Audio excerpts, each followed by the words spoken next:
More and more waves flow through you, overwhelming you. Then the tide turns. The energy is no longer pushing but pulling. It draws you inexorably toward the chamber, and somehow it yanks you through the glass, filtering your essence like a psychic sieve. A blinding light shines at the end like a tunnel, and then we're going to be beamed. Oh man, what's this? Blue.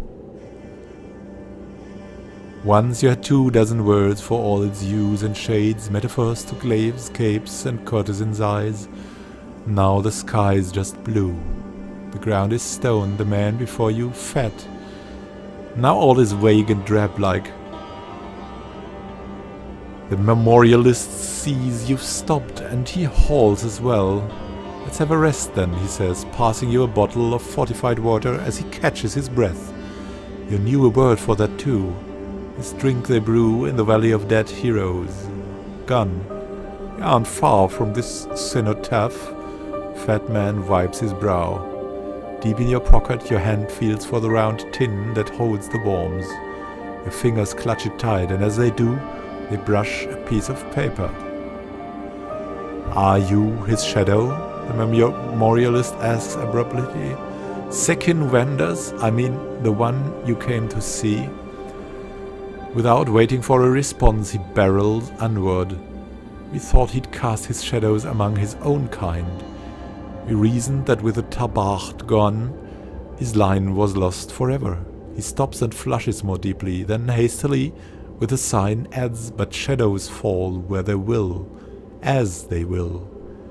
Sekin Vanders, tabard, shadows, they flit around the edges of your mind, escaping your grasp, but the worms, they are well within reach. Shall we continue, pilgrim? The memorialist asks. To break the silence, one more short hike will do it. Your body is ready, but your mind is not.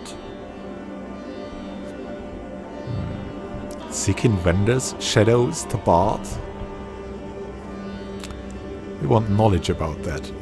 Memorialist regards you skeptically as if he expects to be the butt of a joke. As he looks in your eyes, however, he softens. We live in a world of darkness, pilgrim, and each of us is just a shadow of one of the great heroes buried here in this valley. But there's a light that shines behind the world.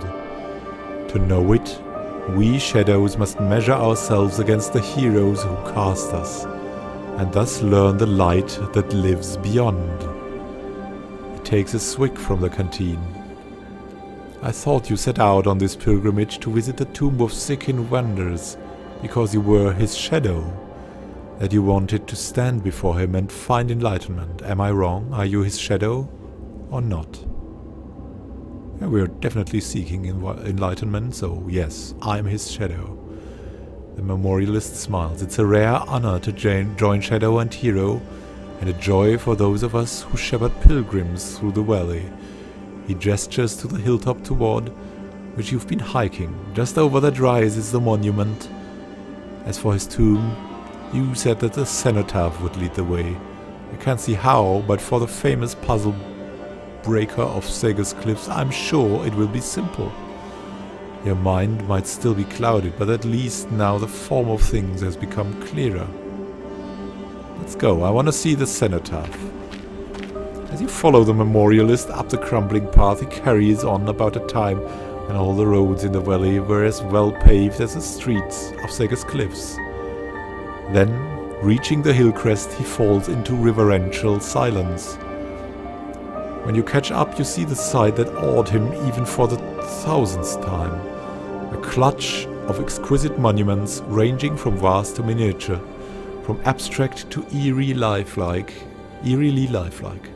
The memorialist points to one of them, a many-sided slab of black stone, and gestures for you to follow. This must be the cenotaph of Sekin Vanders, tabard general and would-be world conqueror. Up close, the cenotaph is not so remarkable. Its faces are adorned with gruesome stylized reliefs depicting the tabard and their Dracolith mounts trampling the corpses of their foes. Neat geometric glyphs encircle the panels. Like the images themselves, they are embossed rather than engraved. The memorialist clears his throat. Of course, Sekin Vanders isn't here. Like the other heroes, his body is in one of the cells in the catacombs beneath us. He nods at the monument. This is its own sort of shadow. All memorials are. As your guide mumbles something about the difference between impression and reality, your attention returns to the cenotaph itself. We'll study it, and we'll study the glyphs. As we're intellectual, the glyphs are the language is what interests us. What seemed at first individual glyphs are far more complex, smaller symbols assembled into larger patterns, linked into chains, twined and twisted into knots. Never a tangle or ramble, it is more mathematical or scientific notation than language. Running your fingers across the glyphs, you see that they shine briefly under your touch, and then fade. Perhaps there is a formula here to be solved, a structure, a higher hidden order to be found. Perhaps here you could catch glimmers of the Tabart's military mastery, but the sieve of your mind holds nothing, and any secrets slip right through. As you struggle to decipher the symbols, the memorialist hurries over. This one means war, he says, illuminating a cluster repeated endlessly on the cenotaph. This one, death. He picks out others and shows the ideogram for soldier, weaves into war band, which can in turn mesh into column or army. Excitement grows in his voice as he leads you to another panel and shows you the unique markings that compose the pattern for underspine. A high council, we think, or god. He notes what seems to be a structure to the writing, a pattern within the pattern. Could it be a puzzle to open the way to Sekin Vanders? He asks expectantly. You have no answer for his hopes. Try to find the correct sequence of glyphs. Something we would do. You tricked yourself into thinking that you can crack whatever code the stone holds, but neither logic nor luck makes any headway. The glyphs shine and fade, but nothing happens. Given the endless combinations, not even the persistence you had of old could break through this lock.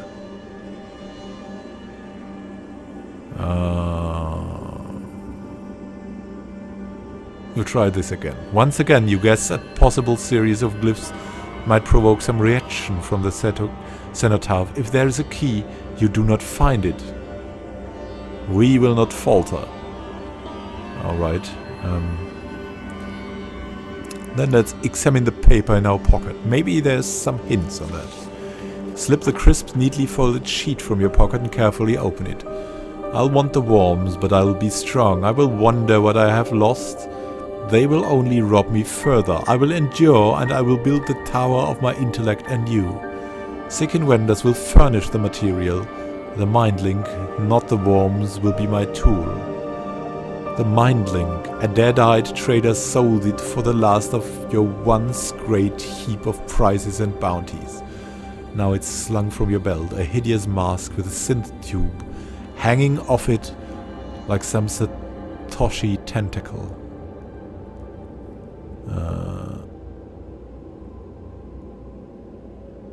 We can find the glyphs now? No. We will take another look at the glyphs. War, blood, battle, death. Those symbols are graven in your mind, just as they are on the cenotaph. But you can squeeze no more meaning from the memory that you can from the stone. Alright, let's examine the images then. No doubt some historian could tell the tale behind each panel. What doomed race the Tabart annihilated there, what grand battle was waged there. But to you, they're just an ugly blur that tugs at shameful memories without ever quite dragging them to the surface. This is not the knowledge you came for. On one side of the cenotaph there's something else, an obscene picture crudely etched rather than raised, its edges scorched black. The memorialist clears his throat awkwardly, a graffito from just after the Tabart were beaten, carved with a plasma torqued by a bitter nano. He coughs again. The visual pun on Black 3 must be obvious. Sadly, we can't possibly fix the damage. I'll study the basin then. Carved into the cenotaph's plinth is a wide shallow bowl. Perfectly smooth, perfectly ovoid. Oh, maybe the bowl we saw in the first... at the start of the game, where drops of light were falling into. Perfectly smooth, perfectly ovoid. In its center is a small drain that runs into the monument. Around its rim is a geometric pattern, simple and composed of a single recurrent shape. You recognize the symbol, blood. Of course, it could be nothing else. Your guide keeps back from the basin as you examine it and shares no thoughts. You'll spill some blood in the basin. Beneath your guide's worried gaze, you nick your wrist and drizzle some blood into the bowl. Nothing comes of it. Whatever flows through your veins will not slake the stone's thirst. We will have to get inside. The thirst for knowledge is too big. We will sacrifice the memorialist. Perhaps your guide underestimates the strength still coiled in your sinews. Perhaps he imagines your body has gone soft as your mind. Or maybe his faith gives him no cause to fear leaving this world of shadows. Whatever the case, he hardly seems to flinch as you swing a jagged rock toward his head. The sound is more a thud than a crack, but any fool could see his skull is smashed. You drag his body to the basin and saw at his neck until the blood begins to run, filling the bowl faster than its narrow drain can empty. Step back and watch as the glyphs glow bright blue, casting with their light a kind of shimmering portal in the air. Through it you see hints of a room. I'm going to examine the portal. Some sort of room bathed in blue light lies beyond the portal, the tomb of Sekin Vanders, it would seem. The knowledge you seek awaits within. Step through the portal. Step toward the wavering energy field and stare at the blue tomb beyond. The blood price has been paid and Sekin Vanders rests within. Tarrying no longer, you plunge through. The tomb's walls are bare stone as its floor. In fact, the room is empty except for the sarcophagus that sits as its center, a crystalline Numenera that hums with ancient, indefatigable energy.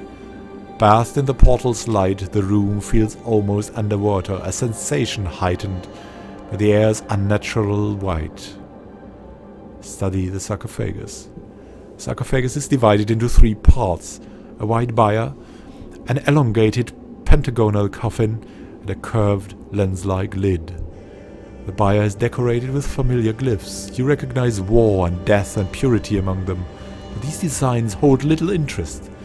They are just catchwords, and they will teach you nothing of the Tabat genius. The coffin, for its part, has a single hunk of milky aquamarine. Its lid is less opaque, and through it you can see the corpse's silhouette. Most importantly, you notice a simple locking mechanism holding the two together. Opening the sarcophagus would be a straightforward matter. We'll open it. A few twists of the coffin's cylindrical locks, and the lid rises up with a hiss of icy, age-old air. As the mist clears, you see at last the face of Sekin Vanders. You feel nothing at the sight of him, never having known the terror of his triumvirate. His features are slightly mummified, but well preserved. His ebon tabard is faded with time, that even the sarcophagus could not keep at bay. But it is his head that matters, not his clothes. His head and its brain, and the inside sheathed within, an edge keen enough to cut through the tangle of your own failures. I'll use the mind link on the tabard corpse. Once you slip the helmet over your face, you can see and can barely breathe. Trapped in the mask's damp darkness, you fumble for the socket at the base of the corpse's skull.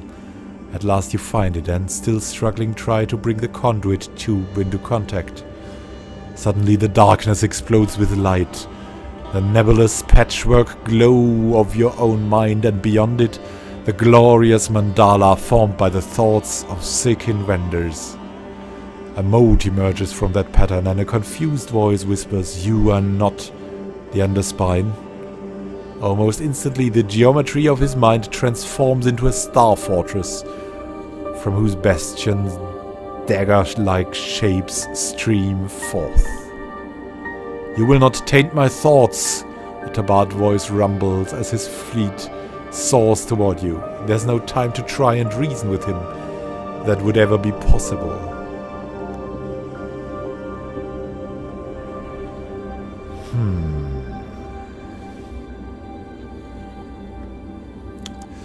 Well, we are a warrior of the mind, so mount our own attack. You came here to hone your mind, and perhaps this is the way to do so. Death has not dulled the tabard's weapons or his will. The mind is more than a mere battlefield, and riddled and rotten as yours may be, it is not yet bereft of all its old gifts. You confound Vanders' vanguard with a flurry of bright weavings, while stabbing your own lines of thought deep into the perfect geometry of his mind. In the end, that is all it takes. His thoughts destroy themselves, unraveling even as they seek to mend the breaches you have cut. Bit by bit, order turns to chaos. The great light of Sekin Vanders to a mere shadow. As he fades, you slip free of the mindling, and moments later of the tabard's tomb. Sky outside is still blue, blue and vast and unbound. It needs no words to hem it. Like the pilgrim beneath it, it's fertile in its emptiness, not barren. With empty pockets and a yearning mind, you return to a journey that is not only unfinished but barely begun.